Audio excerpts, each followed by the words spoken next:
All right, macro students, this is the third and final lecture in a series on the macro measures of performance. The three major macro measures of performance that we use to help diagnose the health of the economy are GDP, unemployment, and now lastly, inflation. So this is just a short little handout on how to do some of the calculations with respect to inflation. We're going to start out with calculating a CPI and then further using the CPI to calculate inflation. Understand that the CPI itself is not inflation, but through percentage change in the CPI, that tells us what inflation is. So I'm going to work through this little handout. The handout is posted in modules in Canvas. So you can access the blank one, and I'll work through the answers on this one together. So you can rewind, stop, pause, whatever, this video to make sure that you have the right answers. You can work them on your own and then double check, make sure. Just a little bit of help to get you so that you can complete that homework assignment number 5, which has to do with all 3 of our macro measures of performance. If you have any questions and this is not as helpful as you would have liked, of course, there's the videos that I've posted as well by other economics faculty around the country. If you relate better to them, that's absolutely fine. Go listen to Mr. Clifford and Mr. Welker or whatever. That is fine too. We're not offended. We understand everybody learns differently and can relate better to different teaching styles, perhaps. But if you still have questions, please reach out. Send me an email. Come to my office hours, Monday, Wednesday, Friday, on Zoom, 11 to noon, or just send me an email and ask for a private Zoom meeting. We can always chat that way as well. All right, without any further ado, let me share my screen. Hopefully you can see this and get to this example that I do have posted in modules for you. So we're just going to work through this. I'm going to open up. I have my phone handy dandy here. Let's see. And so let me get rid of this. I'm going to post.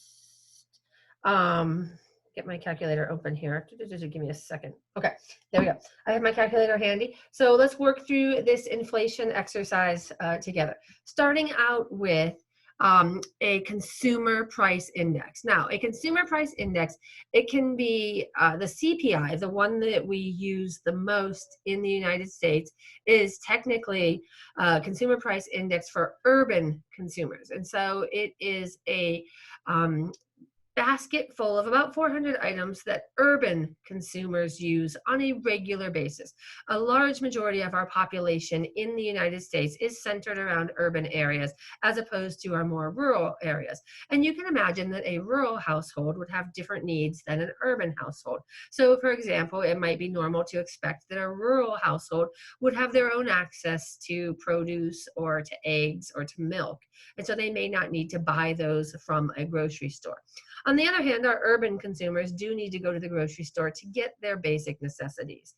And so if we're looking at a consumer price index for urban consumers, we're looking at what kinds of things do they buy on a regular basis. And so to make sure that we cover everything across the economy, there's over 400 items that are included in this basket. Additionally, that basket is something that is going to stay the same, whether it be 1930, 1950, 1970, 1990, or 2020. Okay, so we want things that are in there that are not going to change. Eggs, milk, bread, those things are the same.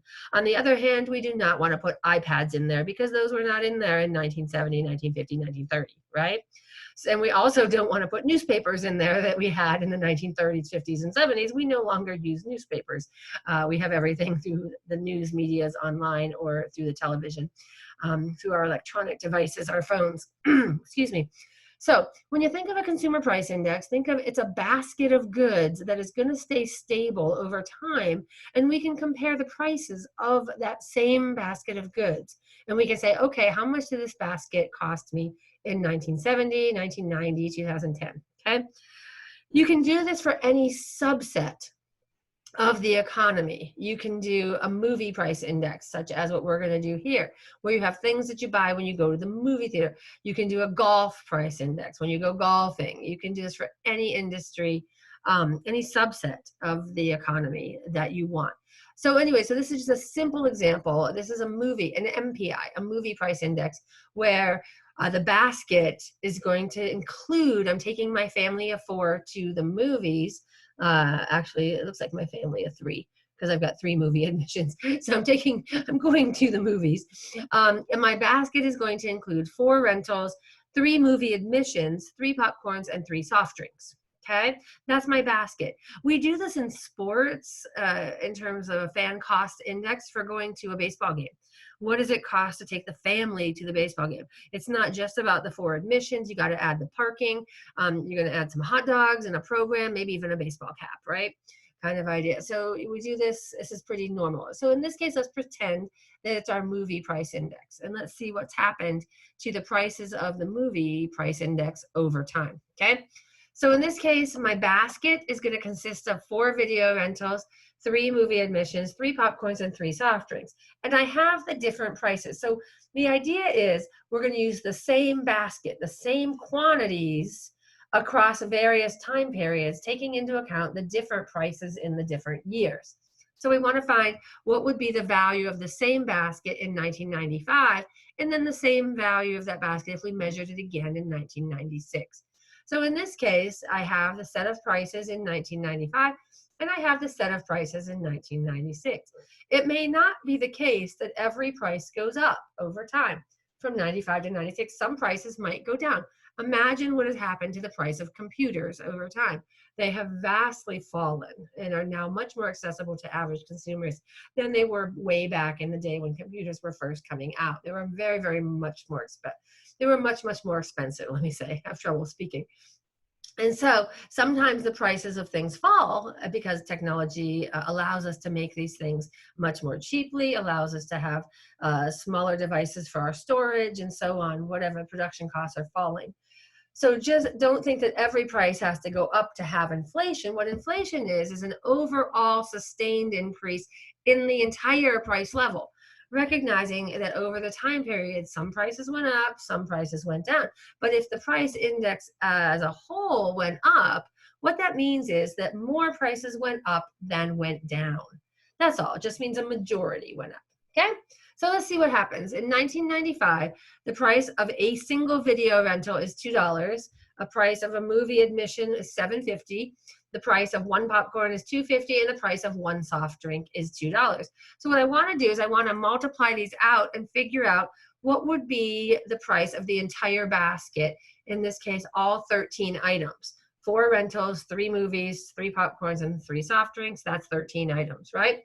All right, so I found that 4 times $2 is going to give me $8 for the video rentals in 1995.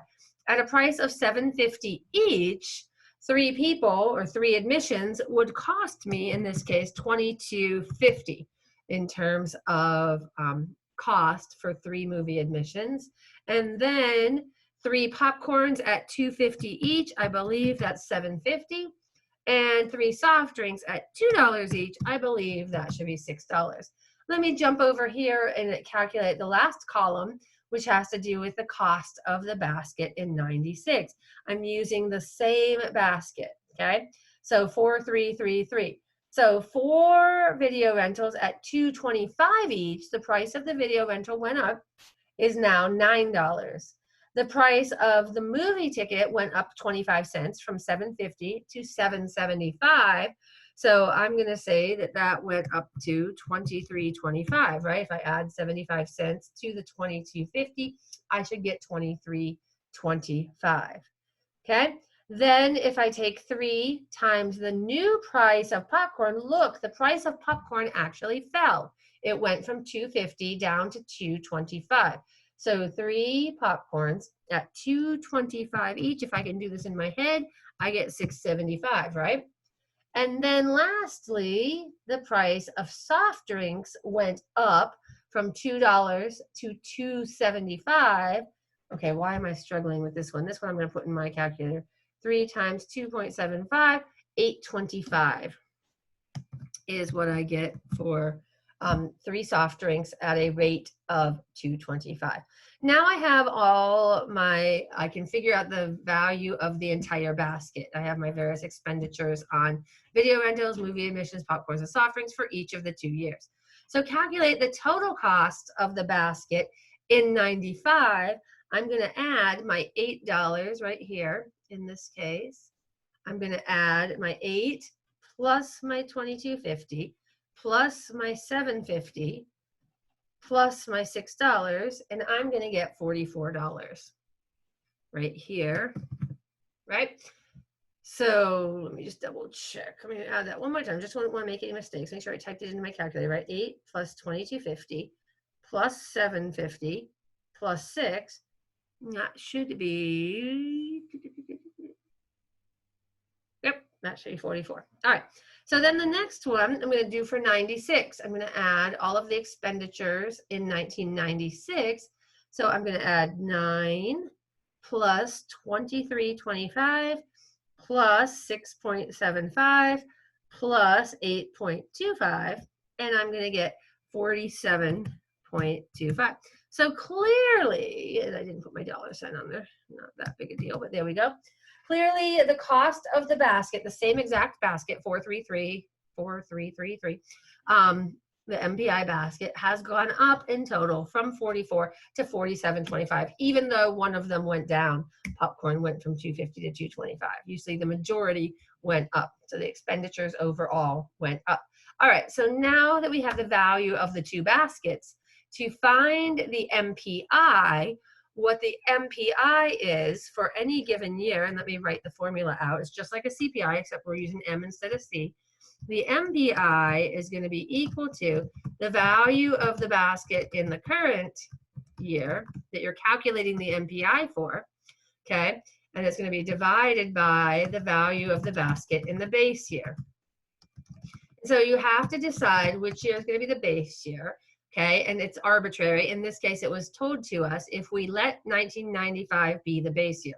So in this case, your instructor has decided for you 95 is the base year, you don't need to guess. So 95's value of $44 is going to go in the denominator. All right, so let's calculate the MPI for 96. So the MPI for 96, right, is going to be equal to the value of the basket. And I'm going to write this out first. Value of, let me type it all out with it, of the basket, if I can spell, in 1996, right, divided by the value of the basket in the base year of 1995, okay, because that's the base year. So there we go. So now let's just plug in the MPI sub 96, right, okay, is going to be equal to, in this case, I went to superscript. Get rid of that. 1996 equals, in this case, the value of the basket in 96, 47.25, right? Divided by the 95, $44. And so when I do, oh wait, timeout, hold on. All of this times 100. We need to scale it by 100 because the MPI is going to take a value of 100 in the base year. So do not forget, and let me put brackets around this. This whole thing is then multiplied by 100. At the end, you adjust this by 100. Totally forgot about that. Hold on, that's super duper important. Because otherwise you would have ended up with some number that's not on the scale where 100 is the base year. And so that number multiplied by 100. Here, good thing I caught that. Times 100. All right, here we go. And so when I take my calculator and I go 47.25 divided by 44, so I'm going to get 1.07. So I get 1.07 and then times 100. And so that's going to be 107. Okay. And so there we go. The MPI in 96 is 107. Piece of cake, right? You guys got this. That's how you do a CPI, or in this case, an MPI. All right. So now it says, hypothetically, let's assume that in 1997, we don't have to go through and do all the multiplying of 4, 3, 30, 30, whatever.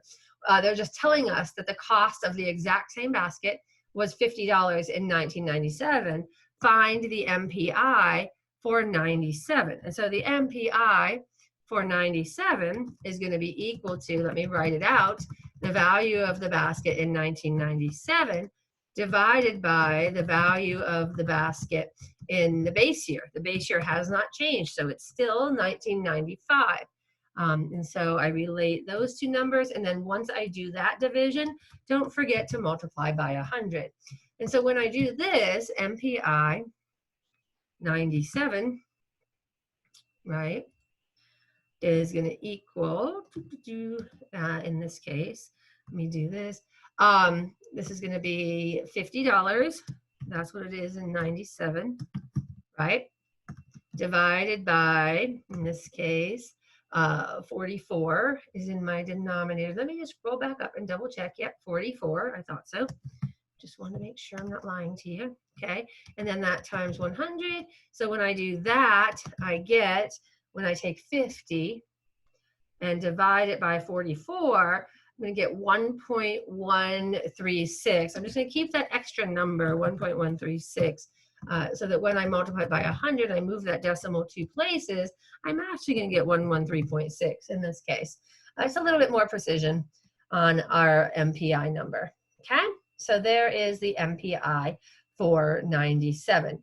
Now, those are the MPIs. Those are the price indexes themselves. Notice they do not have dollar signs. They do not have percentages. These are unit-free numbers. Okay, do not put percentages on them. Do not put dollar signs on them. There's no units on these things. It's just a simple number. Okay, but to get the inflation rate now, we look at the percentage change between two numbers. So in this case, in part E, what I'm looking at now is what is the percentage change, the inflation rate from 95 to 97. Well, to help you out, the inflation rate is equal to the percentage change in the MPI, whatever price index or other price index. So you can use the CPI, right? Okay. And so in this case, let's keep going, inflation rate is going to be equal to percentage change, and you've done this before when we talked about real GDP and looking at the economic growth rate, right? Percentage change is always current minus past over past. So in this case, it's going to be MPI current, right, minus MPI past divided by MPI past. So in this case, the years that we're looking at, the inflation rate, it's going to be MPI 97 because it asked for E, calculate the inflation rate right here from 95 to 97. Let me highlight that for you. Let me highlight that for you. If I can do that. There we go. Close enough. Okay.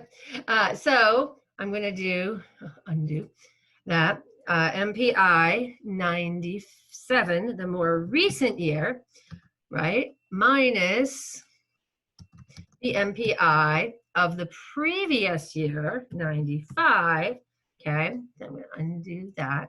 I'm going to take that in parentheses or brackets, doesn't matter. Okay, then I'm going to divide that by the MPI of the past year, 95. So I'm just writing this all out so I know what numbers to put where. It's, if you don't, sometimes you get casual and you make mistakes, so it's better to write everything out. So in this case, the inflation rate is going to be equal. Let's plug in what we know. The MPI from 97 is 113.6.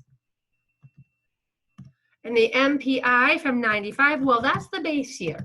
And the MPI always takes any price index that economists use, will take a value of 100 in the base year.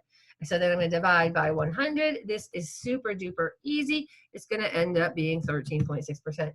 Inflation rates will have, absolutely, will have percentages on them, okay? MPIs will not. This is a percentage change, so please express it as a percentage. Put that percentage sign on there, okay? And there we go. So the inflation rate from 95 to 97 of our basket of movie items was we had over 2 years a 13.7% inflation. If you average that over the 2 years, you can say that's just over what, 6.5, almost 7% inflation a year. That's a lot. There was a lot of extra demand going on in this market or something that caused that inflation to be a little bit higher than normal for our movie industry. All right, so now part 2 here, easy peasy. We don't need to calculate the CPIs. They're already given to us. So this is just a little bit more practice with that percentage change formula, right? So the rate of inflation, again, it's going to be percentage change, current value of the CPI minus the older value of the CPI divided by the older value of the CPI. That difference is divided. Okay, so from 90 to 95, we're going to use the 2 values of the CPI that were given to us in this table. So the inflation rate, I just don't feel like typing it all out, is going to be equal to, in this case, CPI for the more recent year, in this case, 95, right? Give me that, minus the CPI in 90. So I look at my change first. I do this math first. Okay, then take the change, okay, then divide that by the older year. So in this case, CPI 90, that's the earlier version, not 95.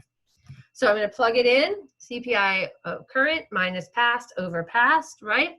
So when I do that, I'm going to get, let me plug in my numbers, CPI in 95, it looks like 152.4.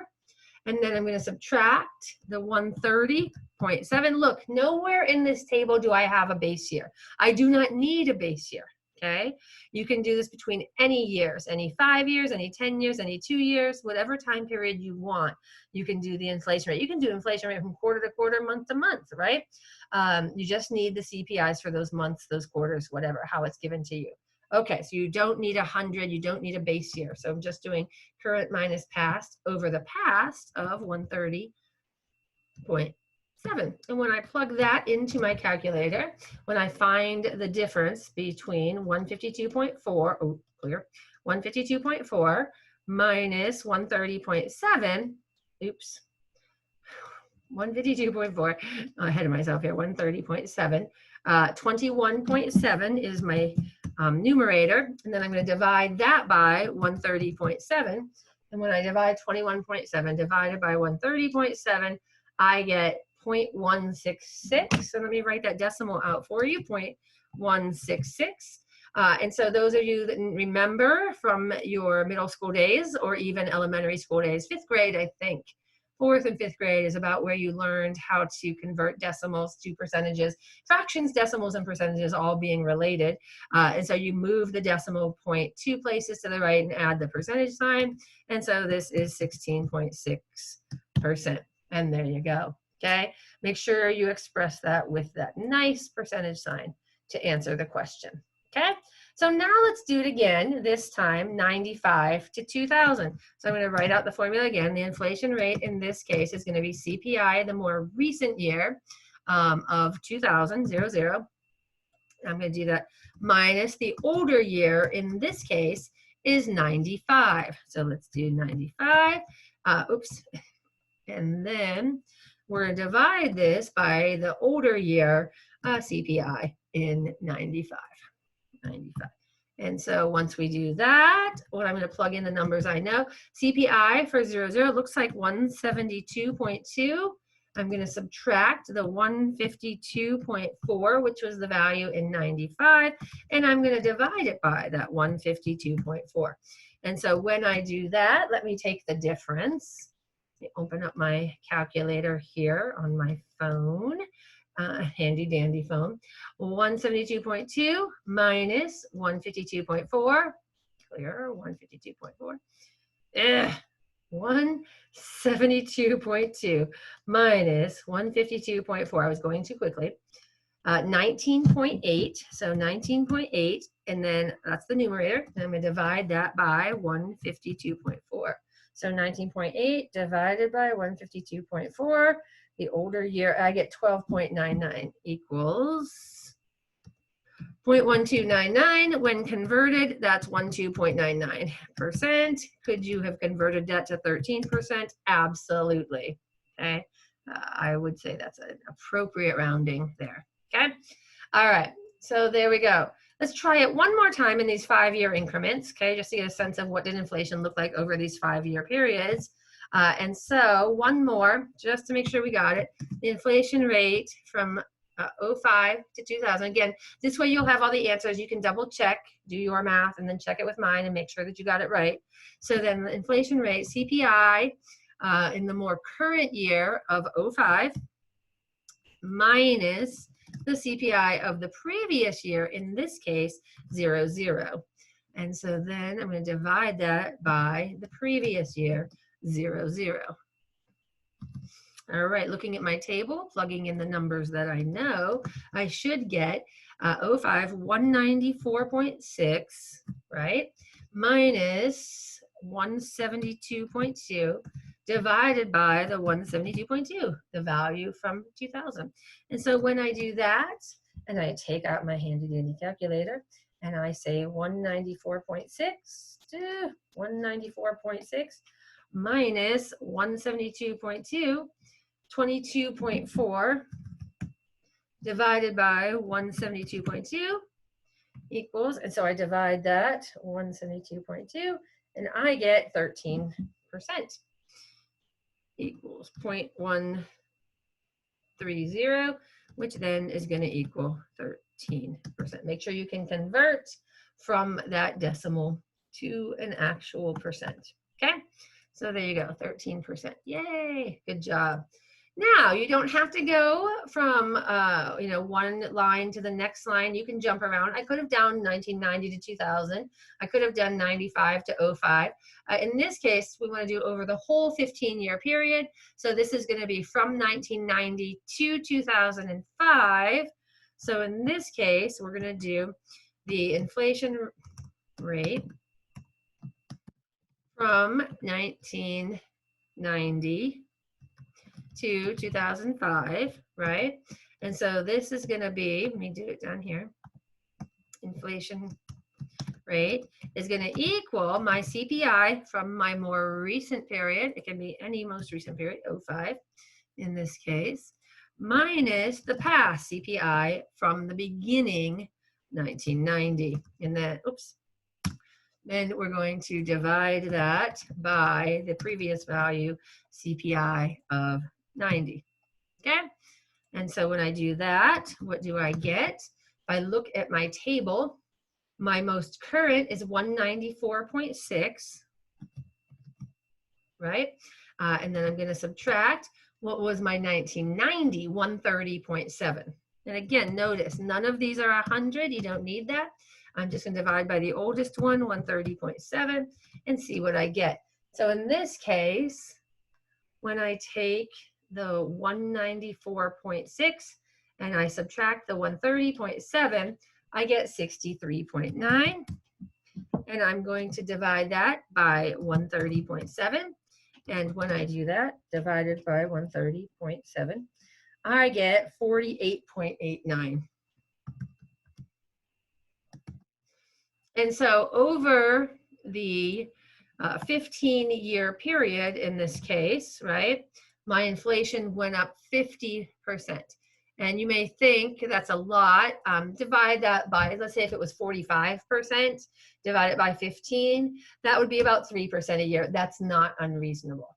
Okay, so if it was distributed evenly, it's not always the case. Some years might be higher than other years, but on average, that would be just over 3% inflation a year. So that's not too bad. When you look at the 49, you go, oh, it's a lot. No, over 15 years, that's about 3%. That's, I mean, it's a lot of inflation. Hopefully we have enough economic growth to support that. As economists, we obviously like inflation rates in the 1-2%, but 3% inflation is not unheard of, okay? Especially if you have the high economic growth rates of 3% to go with it. And so there we go. That is how we calculate inflation. Hopefully you have a better sense of how to do the math, the mechanics behind calculating a CPI, and then calculating inflation from that. If you have any questions, please feel free to reach out. Send me an email. Come see me during my Zoom office hours, Monday, Wednesday, Friday, 11 to noon. If those don't work for you, send me an email. We can set up a private time to Zoom. That's absolutely fine as well. So hopefully let me know this will help you with your homework. But if you still have questions, don't be afraid to reach out. All right, good luck, and let me know if you need any more help. With that, I'm going to stop sharing and wish you guys again good luck on that homework. Make sure you're paying attention to the deadlines. There's a lot of stuff coming up as we are approaching that second exam. There's a lot we need to reinforce. Make sure that you're brushing up on to make sure that you're really prepared. We're practicing is what we're doing before we get to game day. So let's accelerate those practices, make them harder, make them more challenging for you so that when we get to game day, you guys are ready to really execute. So put the time in now, put your miles in, put your hours of practice in now, and you will see the rewards on game day. Okay? Hopefully that's the case. All right. I promise you, if you put the time in, you will reap the rewards. Okay? Sometimes it's just a matter of do you have enough time? So make sure that you allow yourself some time, set aside some time for your economics. It's really important. All right. With that, take care, stay safe, everybody, and I will talk to you later.